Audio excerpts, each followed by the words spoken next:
ba fii te liñ ci commencé def nii rek wax dëgg yàlla dañuy ñaan mu jëm kanam directeur wax na ko léegi ci ay kàddoom nee na dafa bëgg yëf ci bu mu nekk rek affaire d'action ponctuelle na nekk loo xam ni ëllëg ak si biir fii bu ñu fi jógee day fekk ñu mën a toog gis ni lii ñu fi def lan la ñu mën a jural ba yeneen partenaire mën cee rax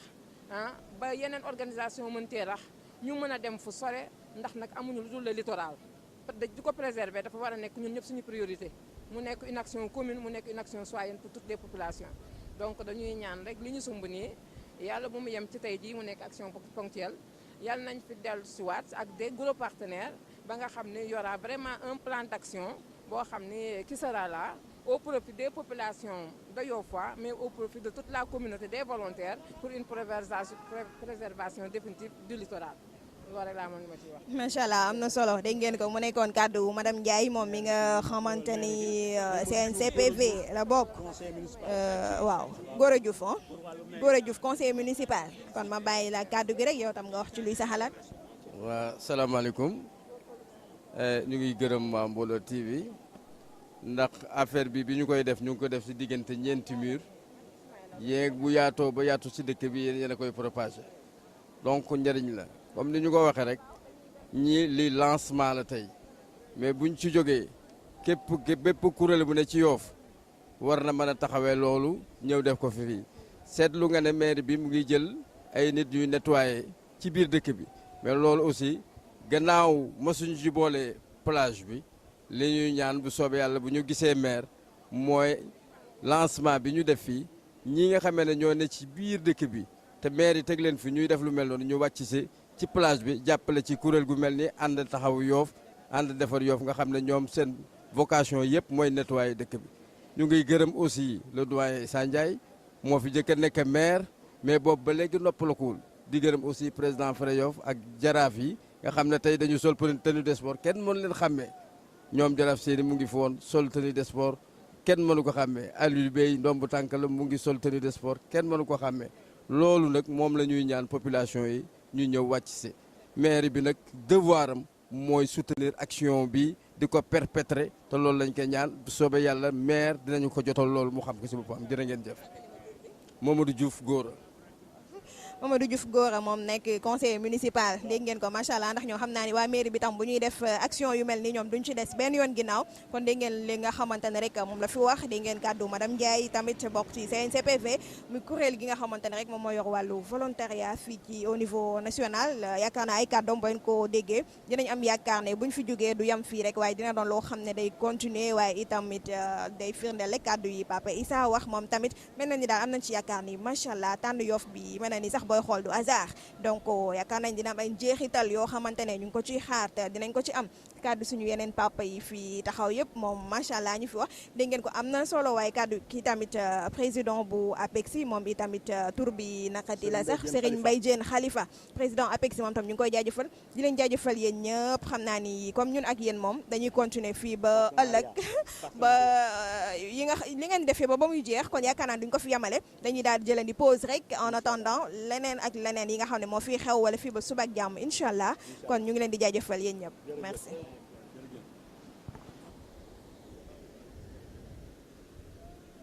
salaamaaleykum mbokk Yoff ñu ngi nekk fii ci frigo tefesu Yoff bi ci frigo bi lii tax nag ñu bëgg leen waxtaane fii dafa nekk place boo xam ne dafa xaw doy waar ci littoral Yoff ni mu nekk di évoluer li ngeen gis muy daw ni ndox la yoo xam ne nëgër ni waru foon jaar canal bi li taxoon ñu def ko ndoxu taw la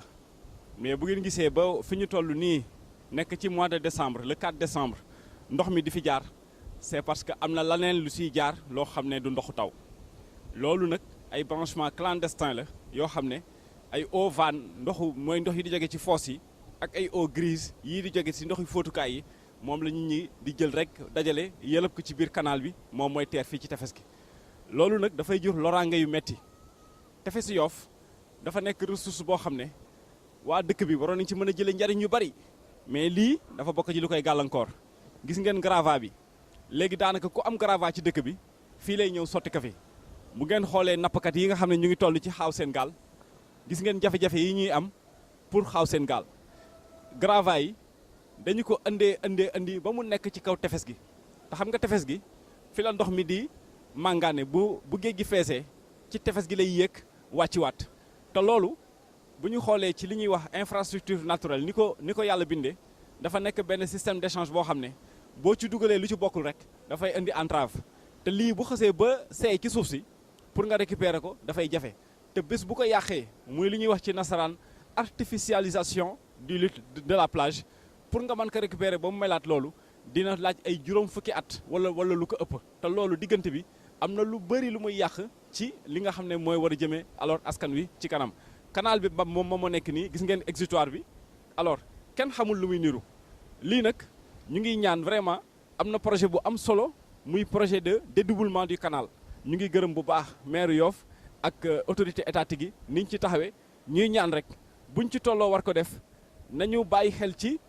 caractère bi nga xam ne mooy fi ñu toll ci tefes Yoff parce que fii érosion littorale bi érosion maritime bi daf ko yàpp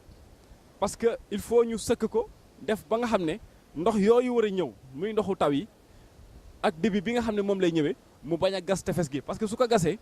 bu géej gi feesee rek dafay nekk point faible point bu vulnérable pour que géej gi mën a avancer te gis ngeen juste ci kaw am nañ fi école Tafsir Ndiaga Gueye gis ngeen lii lépp ay dëkkuwaay la yoo xam ne yi suñu leen bëggee aar tefes Yoff il faut ñu bàyyiwaale xel aspect yooyu yëpp lii la ñu ne woon nañu leen ko baaxee ñu waxtaane ko en attendant ñu am beneen occasion gën ci waxtaan en profondeur ñu ngi leen di gërëm di leen sant. salaamaaleykum mbokk Yoff ñu ngi nekk fii ci tefesu Dagoudane tolloog frigo bi bëgg a waxtaan ak Baye Lissy Diène doon ko laaj rek moom nekk mool buy dem géej di napp nan la gisee jafe-jafe yi nekk ci tefes gi ak activité bi nga xam ne yéen a ngi nekk di ko def. waaw auzu billaahi mina sheytaani rajiim laa hawla wala quwwata illaa billaahi waaw man Lissy Diène maa bëgg wax si affaire tefes gi si Yoff parce que tefes gi vraiment fi mu nekk dafa yàqu carrément gis nga yëpp chaque jour ñu ngi tere xeer yi pour c'est que chaque année bu ñuy liggéey xeer yi moo ñuy baare mais am na ñu koy garder pour gars yi ba ñu seeti gravats mais ce n'a rien avec ñoom parce que ñoom liggéeyuñu dara liggéeyuñu ko te fii yëpp canal bi jaar nañ fi ñaari yoon am na année wax 76 jaar nañ fi ak 2016 gars yi gouvernement jaar nañ fi ne dañ koy defaraat dañ koy réparé defar ko bu mu agsi fii si booru tefes gi mais bi ñu ñëwee keroog sax wax naa loo xam ne wax naa ba pare du leen da ngeen di wax rek li ngeen def chaque année ngeen ñëw wax que du ngeen fi liggéey dara même laa doon ren laa ju stade bi mu fi ñëwee aussi wax na ne dinañ ko defaraat jusqu'à nos jours defaruñu dara te fii amuñu fan fu ñu war a liggéey li mu dul fii si tefes gi te gis nga toog ni mu mel ni mu yàqoo mënuñu si liggéey chaque jour bu ñu liggéey dañuy am ay jafe-jafe ba pare mënuñu xaal suñu gaal yi amuñu matériel bu ñu liggéey te mool liggéey di mooli matériel bu mu liggéey moo koy jariñ surtout moteur yi dafa cher boo xam ne la ñu mën ñu ko jënd bu ñu mën gouvernement ñu mën a wàññi moteur yi ndax ñu mën ko liggéey loolu daal mooy l'essentiel bi waaw. léegi yëg nga ne commune bu Yoff ànd ci ak le ministre Abdoulaye Diouf Sarr maire de Yoff am na projet bu am solo boo xam ne bii dafa war a liggéeyaat canal bi mu war a ñëw ba ci tefes gi yow soo amoon loo koy dénk lan lay doon. li ma koy dénk rek leen na la su fekkente ne li mu wax parce que en général lépp bu ñu waxee day am temps wax day yàgg mais li ñu gënal bu fekkente ne ñu ngi si 2017 léegi bientôt 2018 bu laa 2018 laa jeex au plus tard décembre 2018 ndax ñu mën ko defar defar si mu gën a gaawee rek moom moo ñu gënal li nga ko defar rek moo ñu gënal te ñoom ñu ngi koy ñaan xam ne moom doomu Yoff la doomu Yoff la te doomu Yoff nag bu nekk Yoff di liggéey dafa war a jàppale waa Yoff parce que bi mu ñëwee ñëpp dañu ne bu dee moom rek soxlaawul muy campagne bu dee ñaari kàddu sax ñoom dinañ ko jox mu gagné commune bi yàlla def na nag ñun bi ñu mobilisé loolu def ko ba pare mu gagné dafa war a mën a góorgóorlu seet ñi nga xam ne ñoo koy jox seen i carte c'est que opposant bari joxuñu kenn carte moo lañ ko jox li nga xam ne mu nekk doomu Yoff man mi wax ak yow ko sama jarbaat la comme yow ni nga nekkee sama jarbaat noonu nekk sama jarbaat ngoon nag bu nga ko jàppee dañu war a jàppale ndax liggéey bi mën a gën a gaaw waaw lu mu si gën a aar moo si gën waaw incha allah waaw mais xam nga aussi moom dafay yëngatu ci wàllu état mais xam nga lii tamit am na loo xam ne lii ñun askan wi ñun ñooy responsable bi parce que ñun ñooy defaraat suñuy kër jël gravaay tuur ka fii ñun ñooy jël suñu mbalit ñëw tuur ka fii waaw ñun population bi ñun li nga xam ne ñooy ñëw fi di sotti mbalit wala di fi sotti grava mais lan nga ñuy dénk. grava bi ñi ko fi sotti ñi fi dëkk chaque jour dina kenn nii lëkk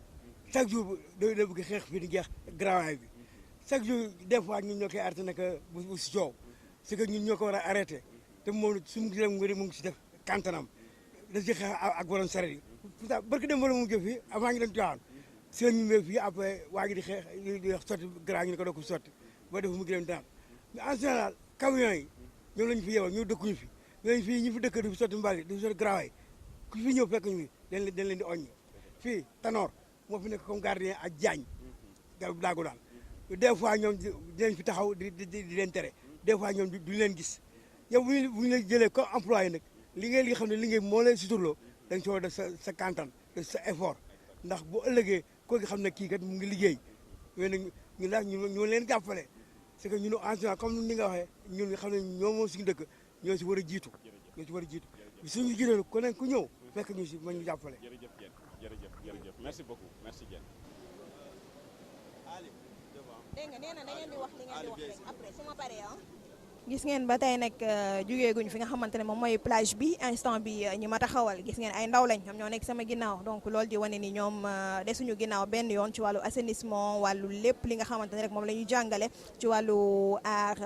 li nga xamante ne moom mooy géej gi ak yeneen ba ci wàllu volontariat parce que mu mel ni nag waa APEXI mi ñu nekkandool en collaboration ak NCPV ñoom dañoo fas yéene tëral ay programme yoo xamante ne ci wàllu écosystème lañ ko fas yéene def yaakaar naa loolu moo fi gën a waral sax xale yi seen taxawaay xam naa damay bàyyi rek am nañ benn message boo xamante ne dañ ko fas yéene lancé ci kanamu public bi askan bi mag ñi dama bàyyi leen rek ñu lancé message boobu. Nous les élèves de la Ginosica, nous sommes ici pour célébrer la journée internationale du volontariat. Nous voulons un environnement vivable.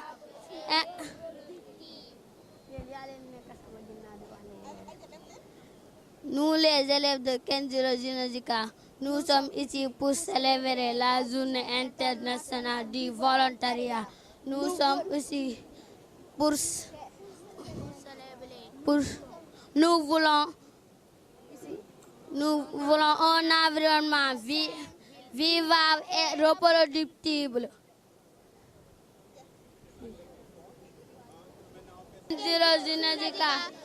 Nous sommes ici pour célébrer la journée internationale du volontariat. Nous voulons un environnement sain, vivable et reproductible.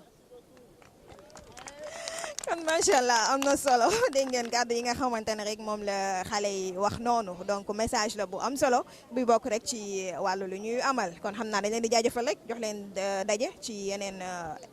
yi ñuy def daal jaa ngeen jëf.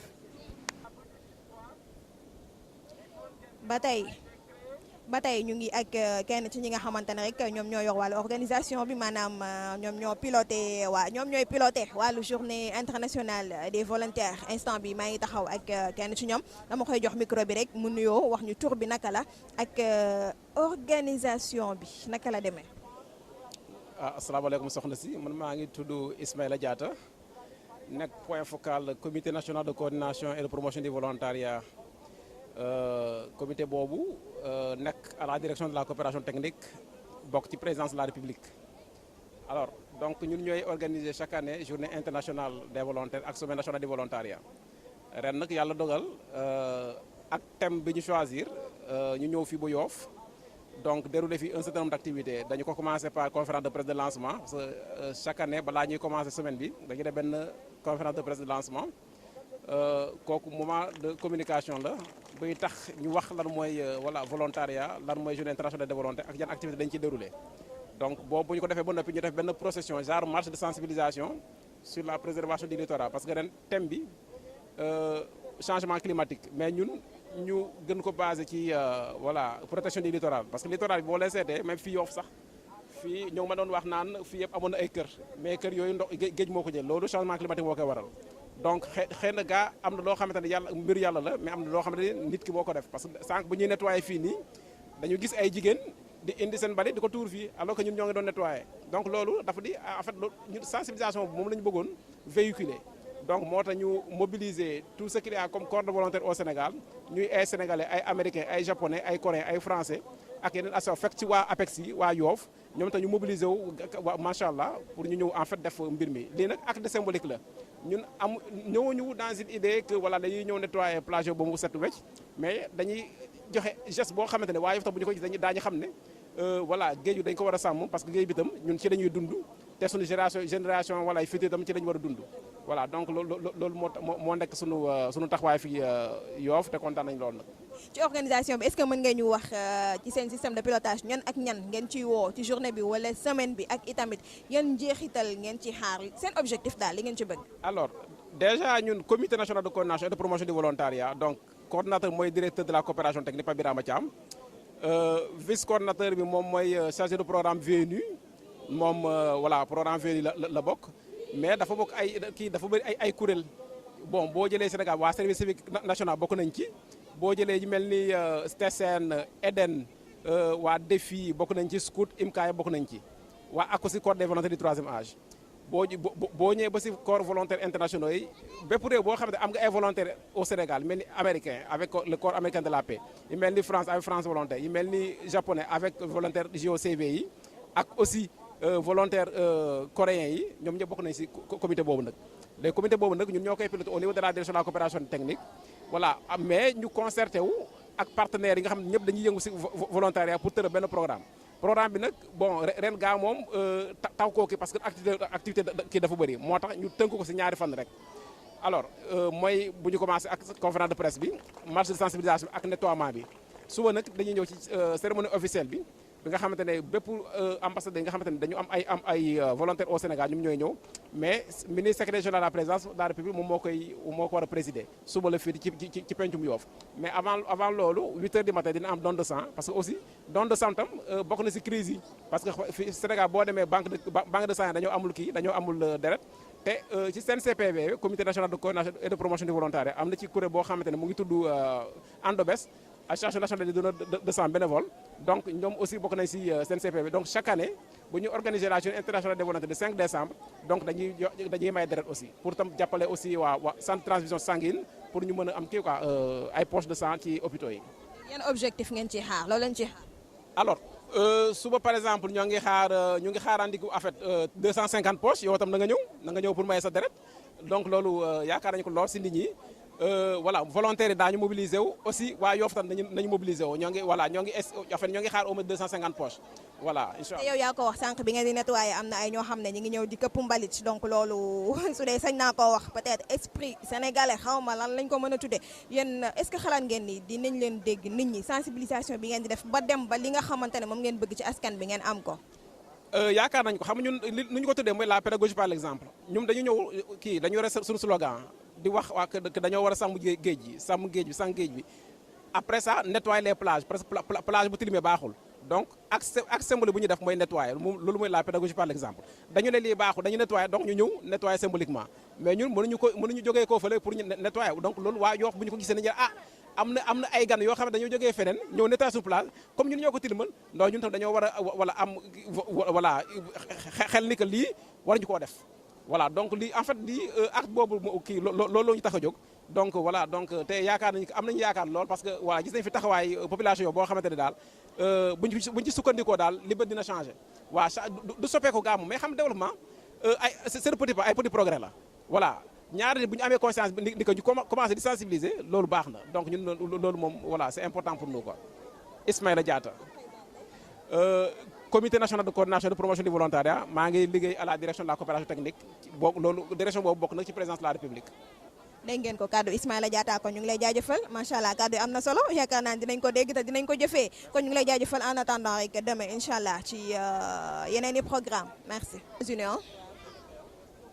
ma taxaw nekk jamono ji ak koo xamante ne moom volontaire des Nations Unies la donc moom itam dama koy bàyyi ak micro bi rek mu nuyoo présenté wu wax ñu kan la fi teewal ak bi mu ñëwee ba léegi li mu fi jàngat naka ban message lay lancé. waaw kon asalaamaaleykum mbokk yi maa ngi tudd Anta Diagne nekk volontaire des Nations Unies di liggéey nag ci programme bi nga xamante ni moom lañ tuddee programme d'urgence pour le développement communautaire. dañ fi ñëwoon tey ci plage Yoff bi pour célébrer comme ñi ngi koy def ci monde bi yëpp tey jii journée internationale des volontaires ñu ñëwoon nag tey ci plage Yoff bi pour def fi investissement humain nettoyer ko ànd ak population bi yëpp pour plage bi gën a rafet gis ngeen ko ni tubaab fakal la macha allah. Anta kon bu ma la déggee yow volontaire nga yow da nga ci yëngu bu baax. waaw man volontaire la depuis plus d'1 an. donc maa ngi ci yëngatu ci wàllu programme boobu ma tudd léegi muy programme d'urgence pour le développement communautaire PUDC waaye aussi dañuy yëngatu ci biir programme volontaire des Nations Unies ci activité yu mel ni saa bu ñu ko amee dañu ciy ñëw intervenir. Anta est-ce que mën nga ma wax lan moo la dugal nga dugg ci wàllu volontariat. waaw volontaire dama ci dugg parce que dama gis ni moo mën a suqali dëkk bi moo tax mën a tax ñu jàppale sunu réew. ngir jëmale ko fi mu bëgg ci wàllu développement ak yooyu looloo tax ñu sóobu ci waaw ndax man femme de développement la parce que daf may jaaxal parce que xam nga volontariat dañuy jóg di liggéey te xaaruñ ci dara dañuy sonn macha allah donc boo gisee ñoo xam ne dañ ciy sawar souvent man dama leen di bëgg a laaj lan moo leen ci poussé ak lan moo leen ci gën a téye ba duñu dellu ginnaaw daal. dëgg la ni nga ko waxee noonu la bëgg jàppale sunu réew rek ak aussi bëgg Sénégal jëm kanam. moo tax ñu ci dugg di ci sóobu bu baax parce que xam nañ ni am nañu expérience boo xamante ni mën nañu jëriñ dara sunu réew loolu moo tax ñu dugg ci. waaw liggéeyal seen réew moo leen tax a jóg kon macha allah yéen moom gàcce nga laama léegi soo doon lancé benn message di ko wax population bi wala xale yi ñi nga xamante ne dañoo toog defuñu dara am nañ liggéey amuñu liggéey mais ci ñi nga xam ne am nañ liggéey ci wàllu volontariat lan nga leen di wax ñi bëgg a dugg te duggaguñ ñu bëgg a dugg ragal wala ñi toog noonu rek lan nga leen di wax. waaw dama leen di wax ñu sóobu ci volontariat bi parce que toog rek amul njëriñ du ñuy nekk ci bureau yi rek ñoo mën a jàppale seen réew mën nga itam fi nga nekk ak xam-xam boo mën a am bu ko xeeb mën nga ñëw jàppale Sénégal. beneen appel bi may lancé mooy comme dañuy wax ne nañu lutter contre changement climatique bi may ñaan waa Yoff ñu jàpp ci plage bi toppatoo ko bañ di ko salteel ndax géej gi rek la ñu am donc suñu ko toppatoowul ba mu naax saay ëllëg ci biir suñuy doom suñuy sët duñ fi mën a nekk loolu laa amoon lu ma ci dolli Anta Diagne laa tudd waaw. d'accord dégg ngeen ko Anta Diagne bàyyi ko ba Fatick moom nekk bokk ci programme PUDC de nekk volontaire des Nations Unies tam dégg ngeen kàddu yi nga xamante ne rek wax na ko fi am na solo kon ñoom dañ leen di wax ñoom volontaire yi. nga ñëw sànni ko fa jàngoro ji di gën a sax tuberculose bi di gën a bari si dëkk bi te loolu du yoon ndax seen yu si bari si nii la juddoo kon ba fi maytu si Yoff naat am na tóngoor kon nanu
mbokk yi gis ngeen ko ginnaaw jour lundi bi nga xamante ne amaloon nañ fi maanaam conférence de presse bi ak yeneen xew-xew yi nga xam ne amoon na ci wàllu set setal lépp nag ci journée internationale bu volontariat bu ñu indi fii Yoff waxoon nañ leen ni nag bu ñu xëyee ci journée mardi 5 décembre 2017 dinañu amal li nga xamante ne moom mooy don de sang ci matinal bi après daal di amal itamit li nga xamante ne rek moom mooy wàllu cérémonie officielle ak yeneen i échange yu am solo ak waxtaan ci wàllu thème bi sax muy changement climatique waaye d'abord comme dañu ñëw ci matinal bi njëkk ko door ak li nga xamante ne moom mooy cérémonie bu don de sang bi loolu waral ñu ngi fii taxaw ak ñi nga xamante ne ñoom ñoo yor kuréel boo xamante ne moom moo ëmb ñi nga xam ne daal ay bénévole lañ di yëngu ci wàllu don de sang ndax yaakaar naan kuy wax volontariat di wax bénévole don de sang moom nga ci war a njëkk sax xalaat ndax ñi ñëw di may seen deret saa su ne ay bénévole lañ dañuy ñëw rek def ko acte de dañ koy def daal en tant que volontaire yaakaar naa loolu tax na ñu choisir tam li nga xamante ne moom mooy don de sang amal ko ci journée bi kon damay bàyyi kàddu gi rek ak ki nga xamante ne moom mooy secrétaire général mais moom nag déggul olof français la dégg donc il va parler le français donc monsieur je vais vous laisser vous présenter d'abord. Merci, mon nom c'est Edouard Ndeki, secrétaire général de l'Association nationale des donneurs bénévoles de sang du Sénégal.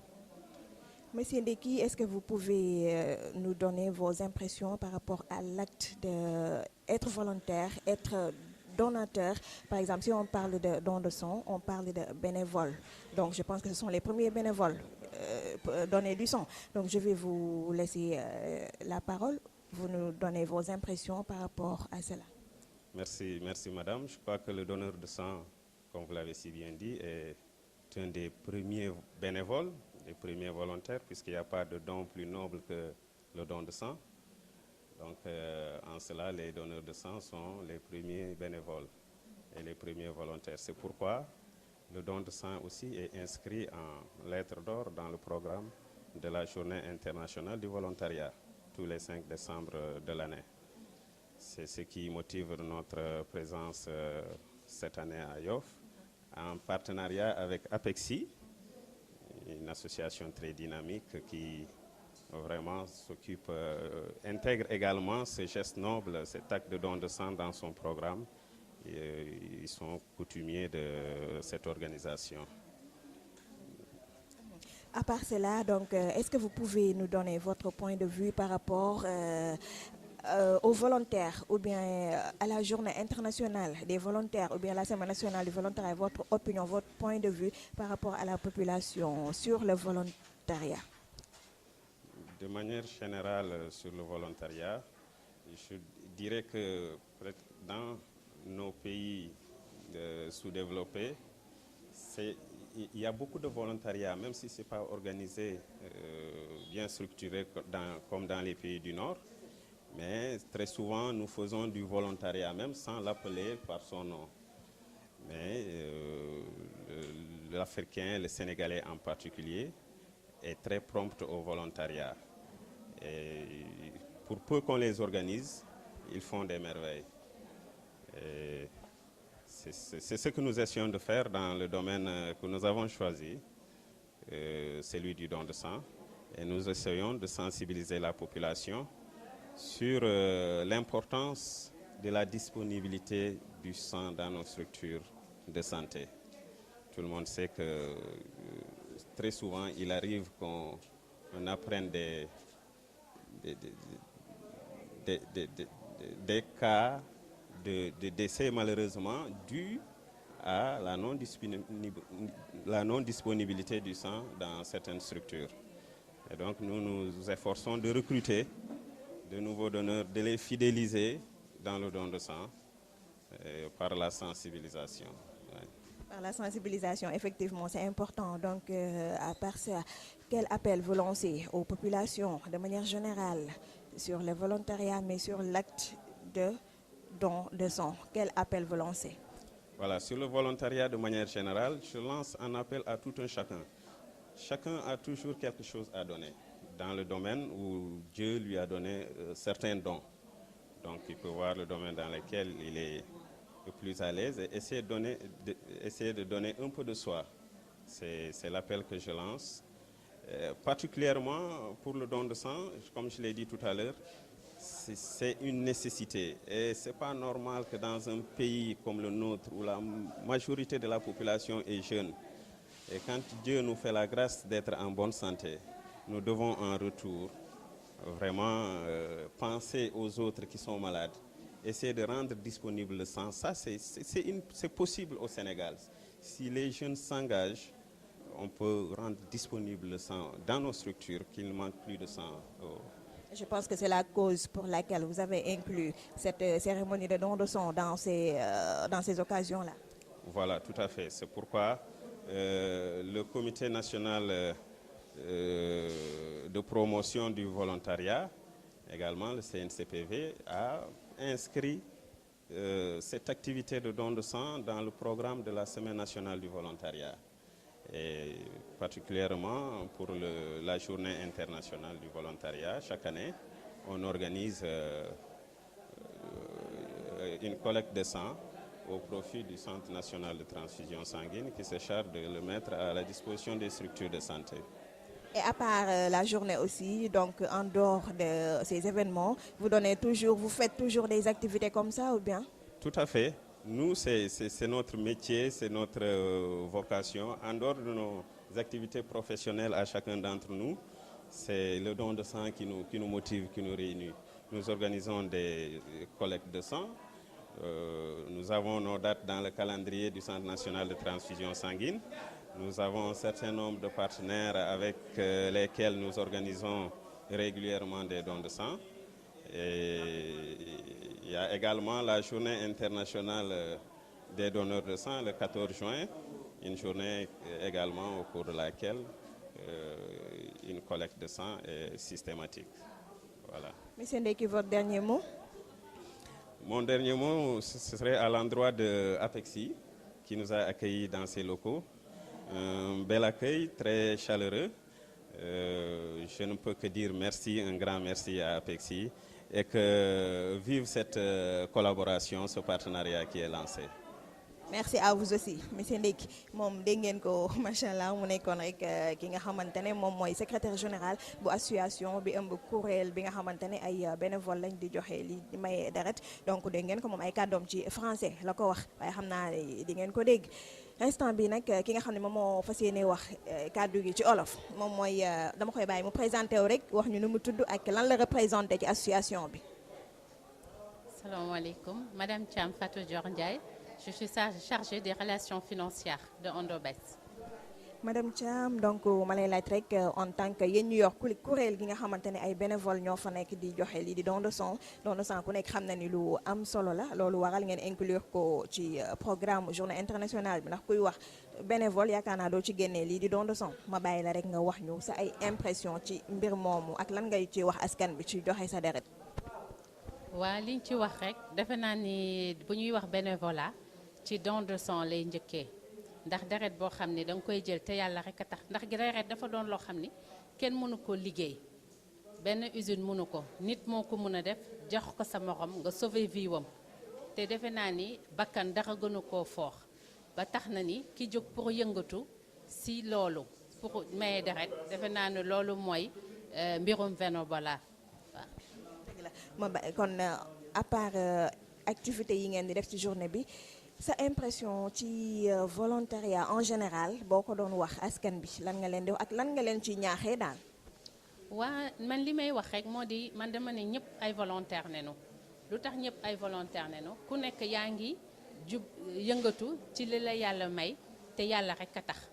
léegi nag ci mbirum sang bi moom damay deret comme ni ñu ko waxee daanaka ku nekk wax na kaa mën a def bu ci kenn génnee boppam parce que bul ne rek du ma mayee sama deret parce que problème boobu ñun moom la ñuy rencontré ñi ci bëri dañuy wax ni du ma mayee sama deret alors que yow toujours am nga ko xam ni soxla na ko ku la jege ku ko soxla muy ñun jigéen yi muy accidenté yi muy cancer yi muy hémophilie yi ñi am maladie insuffisance rénale ñoom ñëpp dañ ko soxla te léegi gis nañu mara day taali accident yi ñu ngi koy wax fu nekk donc tout le temps rek ku nekk war nga jóg suñ ne mayee deret dañ ko war a def li ñuy wax li tubaab di wax de façon pérenne maanaam mooy loo xam ni doo ko def tey rek nga arrêté góor yi dañu naan ñetti weer yu nekk war na noo mën a mayee deret jigéen ñi dañu naan ñeenti weer yu nekk war na noo mën a maye deret soo xalaatee ni tey soxlawu ma ko waaye ëllëg ki ma jege mën na koo soxla rek waroo xaar ñu ne journée de sang am na pour nga doog ko defi da nga war a jóg ak sa tànk rek daw. macha allah kon loolu moom maye deret yaakaar naa ni ngeen ko déggee acte de noblesse la ñëpp wax nañ koo def donc à part événement yi journée internationale bi yéen da ngeen di organiser yeneen activités yu mel ni ci don de sang. waa ñun xam nga association boo xam ni la ku ci nekk da nga jógal sa bopp mu doon li ñuy wax de façon bénévole et volontaire kenn forcé wu si kenn jóg ngir rek ut deret ndax man dama jàpp ni fi ñu toll ci jamono ji waratuñu toog naan dañuy ñaan di def lancer message pour nit ñëw maye deret dañ ko war a dépasser fi ñu toll ñii ci 2017 de telle sorte que ñun dañoo bàyyi boole suñuy activité professionnelle comme kii nam ko waxee boole ci activité maye deret ren nag moom yàlla dafa defoon sax ni suñu association bi dañu créé woon liñ naan caravane de sensibilisation boole ko nag ak collectivité locale yi yemuñu rek Dakar dañu jël région yëpp ba tax na ni année bi am na région yu bëri yoo xam ni association bi xas na faa dem pour rek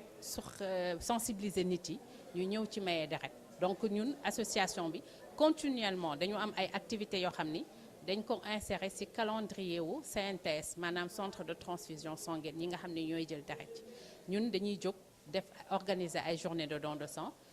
au centre bi ñu fixeel ñu ci année bi bu ñu commencé rek ñun am na date yoo xam ni Ondobes moo ko jël pour rien que pour organiser don de sang donc activité parallèle boo xam ne dañ ko def ak suñuy activité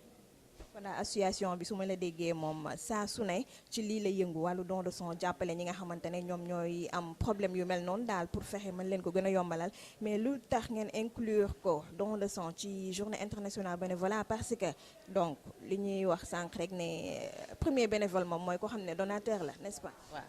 bénévole comme ni ma ko waxee rek nee naa ñun ñooy premier volontaire. ñun tey bu ñuy wax journée du volontariat moo tax société journée internationale du volontariat bu ñuy organiser Sénégal mun naa wax ni Ondobes moom dong moo fi am activité phare loo xam ne dañ naan ñii volontaires yi rek ñoo ko organiser mooy ñun donc ñun bu ñuy wax tey journée du volontaire man dama naan rek ñun ñoo nekk ca kanam ñun daal dafa mel ni rek ñun ñoo moom journée bi tey parce que ñun ñooy volontaires yi njëkk yi waaw. c'est vrai kon madame Mbaye madame Thiam kon ma bàyyi la nga wax sa kàddu gu mujj rek. waaw man li may wax rek mooy di remercier waa APEXI gàcce ngaalaama ñoom ndax lii yëpp bu amee ñoom la te lu may wax rek jàng nañ fi lu bëri parce que on voit que dañu nekk organisation bu structurée te bëgg li ñuy def te gëm ko ñooñu ubbal ba yaatal ñu ba tax na ni tey nag ñu ngi leen di remercier di leen wax gàcce ngaalaama mais nag di aux population Yoff yëpp parce que ñii ñoom ñoo ko moom. ñoom ñëw nañu accueillir nañu ci Yoff mais des na nag li des mooy appel bi ñoom dañu defoon défi ne tey moom waa Yoff ñoo koy relever ñi ngi leen di xaar nag waaw ñi ngi leen di xaar loolu rek mooy suma appel di leen di remercier davantage di leen di wax merci daal alhamdulilah kon yow tam ñu ngi lay jaajëfal madame Thiam kon nag dégg ngeen appel ba mu lancé nee na ñu ngi leen gars yi ñu ngi leen di xaar daal comme yéen a lancé woon défi kon nag ñu ngi leen di xaar xam naa fi ba ngoon xam naa balaa maa tëj rek ma jox kàddu gi sama beneen papa bi nekk si wet gi mu wax ñu moom lan moo si xalaatam rek ci mbir mi. salaamaaleykum mbooloo mi man maay Thierno Mbengue dëkk Yoff nekk ci APEXI gis si suma bopp ci organisation bi nag ma taxaw woon si comme agent du membre comité ad hoc. nekkaloon fi madame Thiam le temps que bu ñëwee ma joxaat ko place am mais wax na rek en tant que Yoffois dama am mbégte recevoir Ondobes si bés bi si journée volontaire yi et encore une fois di souhaiter une bonne réussite à cette organisation dégg naa li ñu wax rek et puis ma partagé ko ak ñoom parce que on a l'habitude d'organiser des journées de don de sang et par ma voix aussi je vous dis vous à Ondobes que aussi ñun it ñun xonq bopp nekk nañ seeni partenaire et on va travailler pour ça di wax di confirmer waxi madame Thiam rek parce que elle nous a lancé un défi en nous amenant 250 poches et que man défi bi bon dama koy jël engagé aussi di redemander à la population ñu ñëw ñu lever défi boobu di wax ne kontaan nañ trop ci journée bi et puis encore comme ils ont eu à le dire avant moi bénévole donneur de sang kenn gënu ko nekk volontaire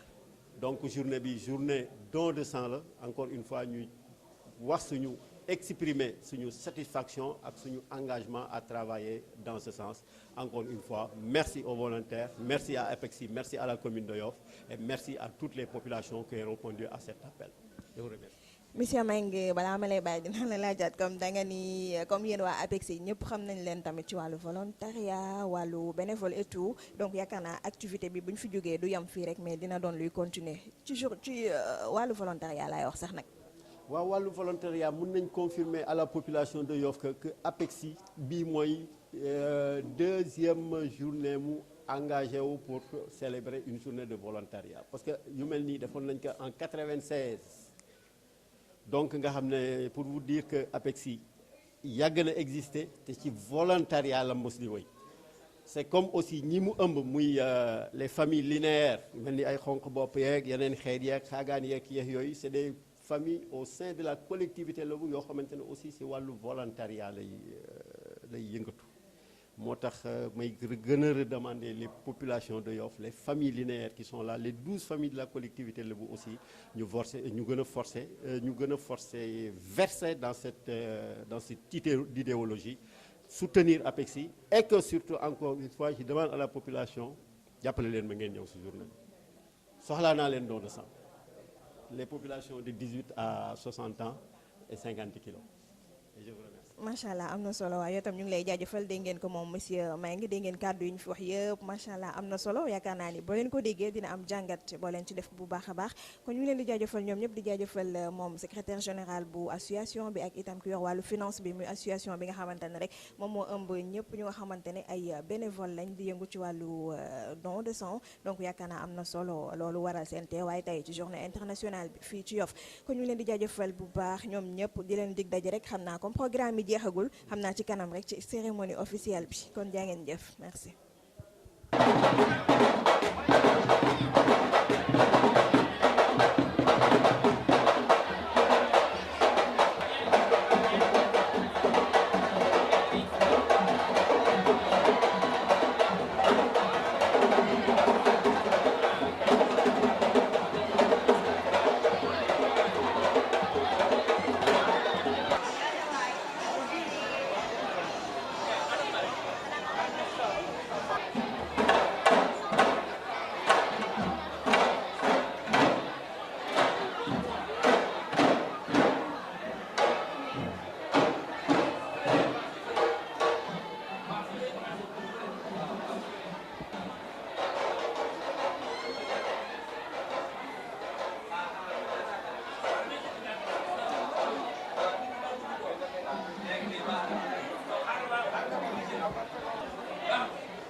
La marine américaine et l'école du Nègre. C'est le coordonnateur.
On va donner la parole au président de l'APEXI, Dr Serigne Mbaye Diène.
aouzu billahi mina sheytaani rajim bismillahi rahmaani rahim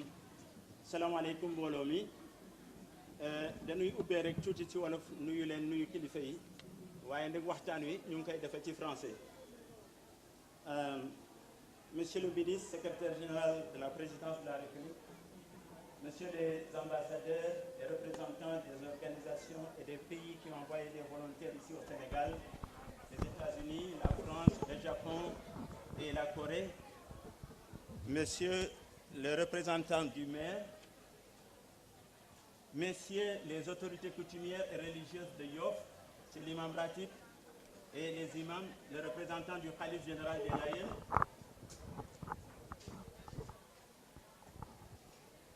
Messieurs, Madame, les membres du comité directeur et du comité d'honneur de l'APEXI, Mesdames, Messieurs, chers invités, permettez-nous d'abord de vous souhaiter la bienvenue à Yoff, ce village traditionnel et religieux, vieux de plus de 600 ans. Permettez-nous également de remercier le Comité national de coordination et de promotion du volontariat pour avoir porté son choix sur notre village pour abriter les manifestations marquant la célébration de la Semaine nationale du volontariat, Journée internationale des volontaires. Nous comprenons bien et mesurons à sa juste valeur l'importance de l'enjeu et les défis attachés à ce redoutable choix. Mais nous sommes conscients et confiants que les populations de Yoff et les populations de Yoff, les autorités coutumières et religieuses sauront puiser dans leur tradition plus séculaire de teranga et de mangan ou hospitalisés pour retrouver les ressources nécessaires pour relever ces défis. Nous sommes également fiers du partenariat que le CNPV a voulu établir avec notre association,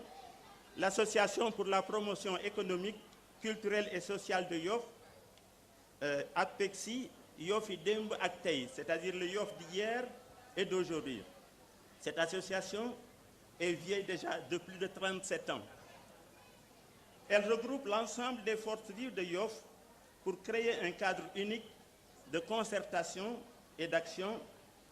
avec tous les segments de la population de Yoff, jeunes, adultes, femmes et hommes, dans le respect de la tradition lébou, du rak top mak, dom top bay, djarbat top ndejay. Le cadet obéit à son aîné, le fils à son père et le neveu à son oncle. Les thèmes et sous-thèmes choisis cette année pour cette célébration, les volontaires préviennent face aux crises et le rôle des volontaires face au changement climatique résonne pertinemment au contexte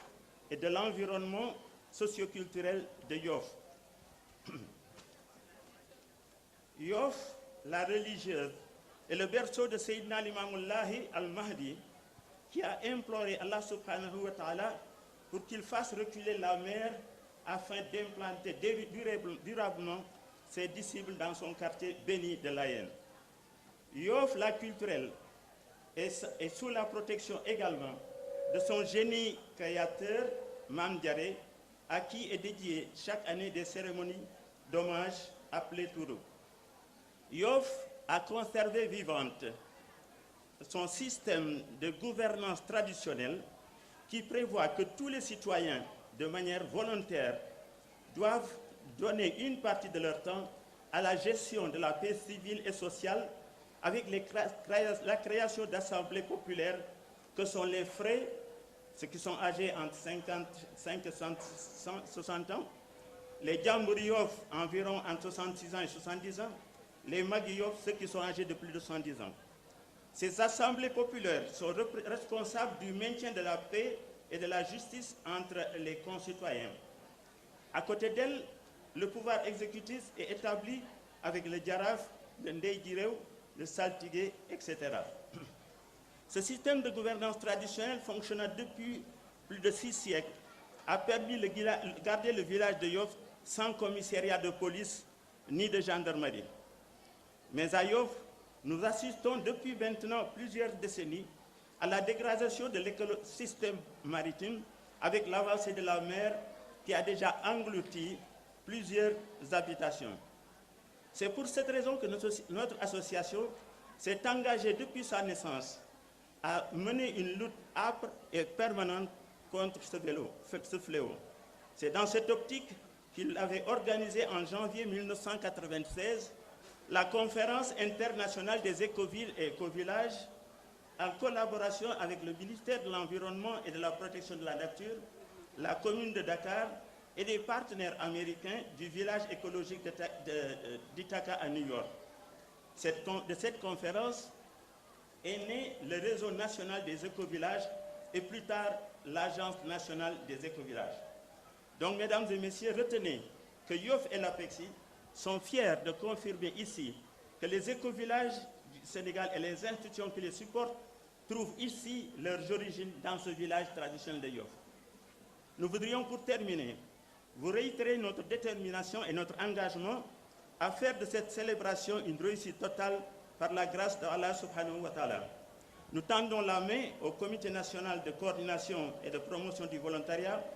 pour nouer un partenariat durable avec l'APEXI. Je vous remercie. Merci beaucoup. Félicitations. Merci beaucoup, Monsieur le Président de l'APEXI, Dr Serigne Mbaye Thiam. À présent, nous allons donner la parole à Saltigué Omar Mbengue. Saltigué Omar Mbengue, ñoo leen di jëbal kàddu gi. léegi nag di jëbal kàddu gi nga xamante ne nii moo di Saltigué Omar Mbengue mu wax si turu coutume Yoff maanaam aada ak cosaanu Yoff.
Merci.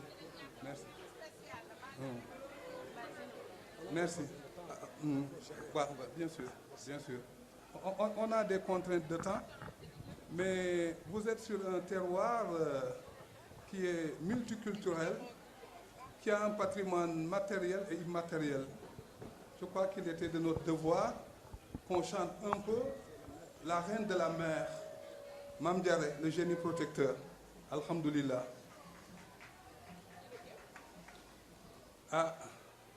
Excellence, Monsieur le secrétaire général adjoint de la présidence de la République, Excellence, Monsieur les représentants des ambassadeurs de la France, du Japon, de la Corée, Excellence, Mesdames, Messieurs les ambassadeurs, Monsieur le représentant du secrétariat des volontaires, Excellence, Monsieur Chérif Omar Diagne, ambassadeur, Monsieur le Président de l'APEXI, autorité coutumière et religieuse. On a une contrainte de temps. Je voudrais tout simplement vous dire, soyez les bienvenus à Yoff, la religieuse, à Yoff, la culturelle. Je voudrais tout simplement vous dire, Dalen ak Jam, soyez les bienvenus. Sur cette terre bénie de Yoff, hier, vous avez lancé l'ouverture des jours de la semaine des volontaires. À toute la famille des volontaires, nous vous disons, soyez les bienvenus. Ce village traditionnel qui allie modernité et tradition est un village qui est fondé en 1432, plus de 6 siècles, qui était dirigé par un laman, c'est-à-dire le maître des terres. Les familles se sont regroupées, les autorités, ils ont dit qu'il est beaucoup plus judicieux, beaucoup plus démocratique, qu'on fasse un éclatement du pouvoir, c'est-à-dire qu'on nomme un djaraf, un saltigué, un daïdiréo,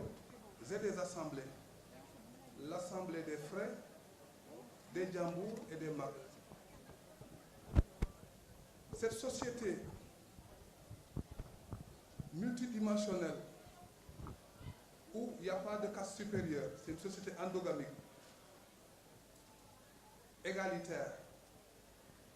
très démocratique, où le pouvoir est partagé et géré par un conseil des notables,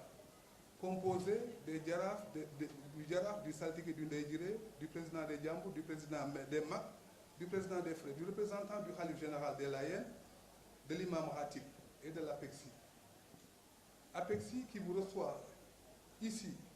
est une association qui a une caractéristique, une association où l'on retrouve l'administration, la religion et la culture. APEXI est une association qui est un laboratoire de développement. Je disais tantôt, il y a quelques jours, que l'APEXI est de l'or qui ne brille pas à cause du poids social qu'il supporte. À travers son président, Yoff se réjouit qu'aujourd'hui, qu'on vienne sur ces terres inaugurer les journées du volontariat. On a un problème de temps. Vraiment, soyez les bienvenus. Et que Dieu fasse que le partenariat entre l'APEXI, Yoff et les volontaires puisse perdurer des années et des années. Je vous remercie. Ma sànni ñaari kàddu ci wolof du gudd ñu ngi nuyu ñëpp di sant ñëpp di baalu ak ñëpp di ñaan yàlla suñu borom subhanahu wa taala mu defal ñu jàmm ci suñu dëkk bi di nuyu nag suñu kilifa muy Baye Abdoulaye Thiaw khalife général des Layènes di nuyu le maire de la commune Abdoulaye Diouf Sarr le premier magistrat à travers lui di nuyu monsieur le président de la République son excellence Macky Sall di wax ne lii cosaan la dëgg la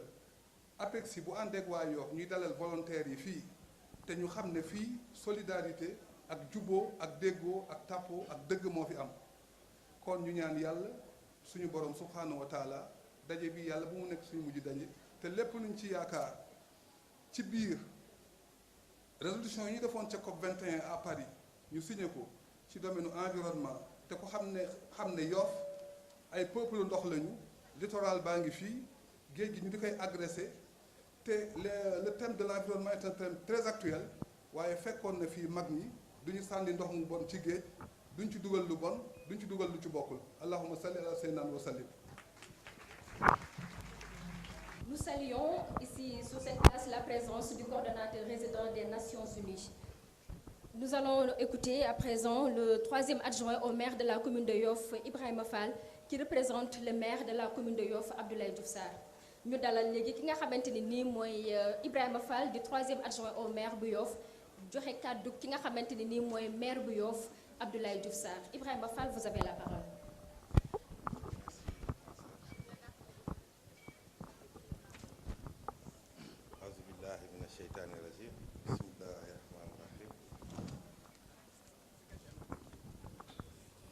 Monsieur le ministre, secrétaire général adjoint à la présidence de la République, Madame le coordinateur résident du système des Nations Unies, Mesdames, Messieurs les représentants des ambassadeurs de l'Organisation de coopération internationale, Monsieur le directeur de la coopération technique de coordination du Comité national de coordination et de promotion du volontariat, Mesdames, Messieurs les représentants des corps, des volontaires et de la société civile, Monsieur le Président de l'APEXI, Monsieur les autorités coutumières et religieuses présentes ici du haut de cette tribune, chers volontaires, Mesdames, Messieurs,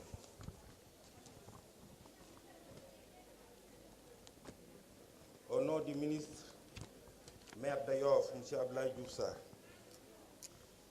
nous sommes très honorés et très heureux de célébrer avec vous, à l'instar de la communauté internationale, la journée internationale des volontaires, mais surtout de la célébrer ici à Yoff. Nous connaissons et nous sommes conscients que le choix de Yoff n'est pas gratuit. Il obéit à plusieurs critères. Et c'est l'occasion pour nous de remercier, de saluer et de féliciter l'APEXI, à sa tête le docteur Serigne Mbaye Diène, son président, mais aussi de rendre un vibrant hommage au maire Seydina Issa Ndiaye. Nous savons qu'ils n'ont ménagé aucun effort pour que les activités se déroulent ici à Yoff. Yoff, comme on l'a présenté, Yoff de Seydina Limamou Laye, mais Yoff qui est la plus grande commune du département de Dakar. Plus de 100 000 habitants, je dirais même la plus belle commune du département de Dakar avec plus de 100 000 habitants. Un patrimoine culturel très riche, vieux de plus de 6 ans. Saltigué Meng l'a répété tout à l'heure. Mais Yoff aussi, qui offre à certains endroits les effets de la dégradation de l'environnement. Mesdames, Mesdemoiselles, Messieurs, c'est l'occasion pour nous de remercier les volontaires pour leur dévouement et de reconnaître le rôle qu'ils jouent dans le développement du pays. En tout cas, nous sommes très satisfaits et félicitons le comité d'organisation ainsi que tous ceux qui ont participé de loin ou de près ou de loin à la réussite de cette journée. Je vous remercie de votre aimable attention. Merci. Merci beaucoup, monsieur le maire Ibrahima Fall, qui vient représenter ici le maire de la commune de Yoff, Abdoulaye Diouf Sarr. À présent, c'est au tour du coordonnateur du Comité national de coordination et de promotion du volontariat, CNCPV, Papa Birama Thiam. Adjoint de la présidence de la République, monsieur l'adjoint au maire de la commune de Yoff, madame la coordinatrice du système des Nations Unies, représentante résidente du PNUD, monsieur, madame les chefs d'agence, monsieur le représentant résident de la JICA, Madame la représentante résidente de la COICA, Madame la directrice du corps américain de la paix, Madame la représentante de l'ambassade de France à Dakar, Monsieur le président de l'APEXI, Monsieur le Saltigué, cher Chérif, Monsieur l'ambassadeur Chérif Diagne, chers volontaires, chers amis. J'avais prévu quelque chose, mais je pense que le temps ne nous le permet pas. Et je vais juste m'orienter vers des mots particulièrement de remerciement à l'endroit des autorités sénégalaises, particulièrement à Monsieur le ministre secrétaire général adjoint de la présidence de la République. Remercier également le maire de Yoff et son équipe. Remercier le président de l'APEXI et l'ensemble des maires de l'APEXI, l'ensemble des membres de l'APEXI. Remercier les notables et les populations de Yoff. Remercier également les autorités religieuses de Yoff. Dans mes remerciements également, je voudrais dédier une mention spéciale à l'ensemble des partenaires techniques et financiers qui nous ont apporté leur soutien matériel et moral pour nous permettre aujourd'hui d'organiser cette très belle rencontre. Je ne saurais terminer, chers amis, chers membres de la famille des volontaires, de rappeler les grands défis qui nous attendent au titre de l'année à venir. Aujourd'hui, vous le savez tous, notre rencontre d'aujourd'hui qui nous permet de célébrer la Journée internationale des volontaires, événement que nous avons instauré au Sénégal depuis plus de 20 ans, même si la résolution date de 1985, avec un moment spécial qui a coïncidé avec l'année 2001 consacrée par le système des Nations Unies et toute la communauté internationale, année internationale du volontariat, a permis depuis ces années de voir notre pays prendre son envol en matière de volontariat.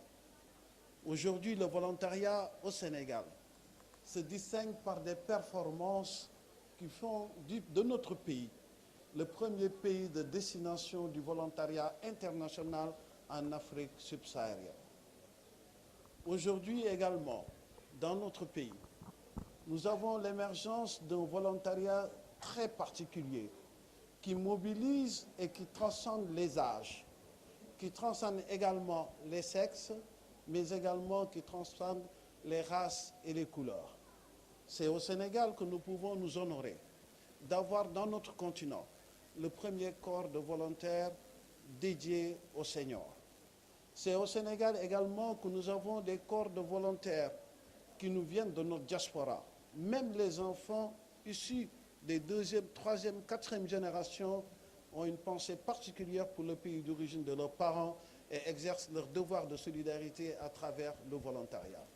Idem également pour toute notre diaspora et pour laquelle tout le monde connaît l'attachement particulier de cette catégorie de nos compatriotes que Monsieur le Président de la République leur réserve en faisant de notre diaspora la 15e région de notre très cher Sénégal. Mesdames et messieurs, chers amis, chers volontaires, 2017 aura été une année particulière. 2017 aura été une année où a été confirmée la vision politique de ce que la plus haute autorité de notre pays, je veux citer Monsieur le Président de la République, son Excellence, Monsieur Macky Sall, a décliné comme devant être le soubassement même de la solidarité entre nous autres membres de la même communauté sénégalaise. Le chef de l'État, en Conseil des ministres le 30 octobre dernier, a lancé des instructions à son gouvernement pour qu'un projet de loi puisse lui être présenté dans les meilleurs délais. Et comme innovation également, pour la première fois dans l'histoire de notre pays, il a été demandé qu'il y ait un rapport national sur le volontariat. Et vous verrez que dans notre continent, le Sénégal sera le premier pays à décliner ce rapport national. Mais autre chose également, il nous a fait appel à ce qu'on puisse travailler nous tous main dans la main pour que la solidarité intergénérationnelle puisse avoir un contenu réel. Que tous nos volontaires seniors, dotés d'une expérience extrêmement large, très pertinente, qui ont servi notre pays à tous les niveaux et qui ont à côté d'eux, en face d'eux, des jeunes à qui demain les destinées de notre nation leur seront confiées. Et en cela, un appel vibrant leur est lancé pour donner du sens à cette solidarité intergénérationnelle. Pour ce faire, je voudrais m'adresser avec beaucoup de solennité à nos partenaires techniques et financiers qui nous ont toujours accompagnés, de nous apporter un appui matériel, un appui technique pour que justement nous puissions mettre en œuvre cette vision très chère au chef de l'État. Nous en avons besoin parce qu'ici au Sénégal, nous accueillons des corps de volontaires qui sont présents depuis 1962. Je veux citer le corps américain de la paix. Nous accueillons les volontaires japonais présents au Sénégal depuis 1979, les volontaires français depuis 1972, les volontaires coréens depuis 1997. Ça veut dire que le Sénégal est un socle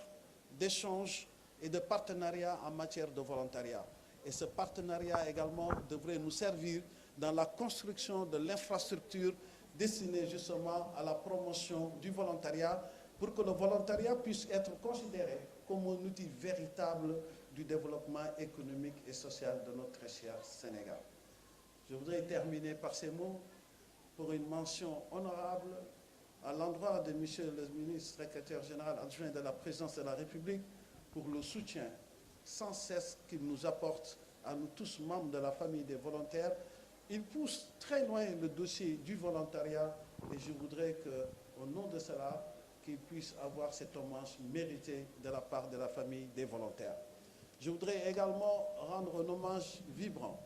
à tous ceux qui, de près ou de loin, nous ont permis aujourd'hui de nous retrouver dans ce beau site du village traditionnel de Yoff. Et en premier lieu, je veux citer la mairie, la commune de Yoff, qui a déployé énormément de moyens pour faciliter notre accueil, mais également pour faciliter le déroulement de nos travaux. Mais également une mention honorable à l'APEXI. Je pense que l'APEXI mérite d'être cité en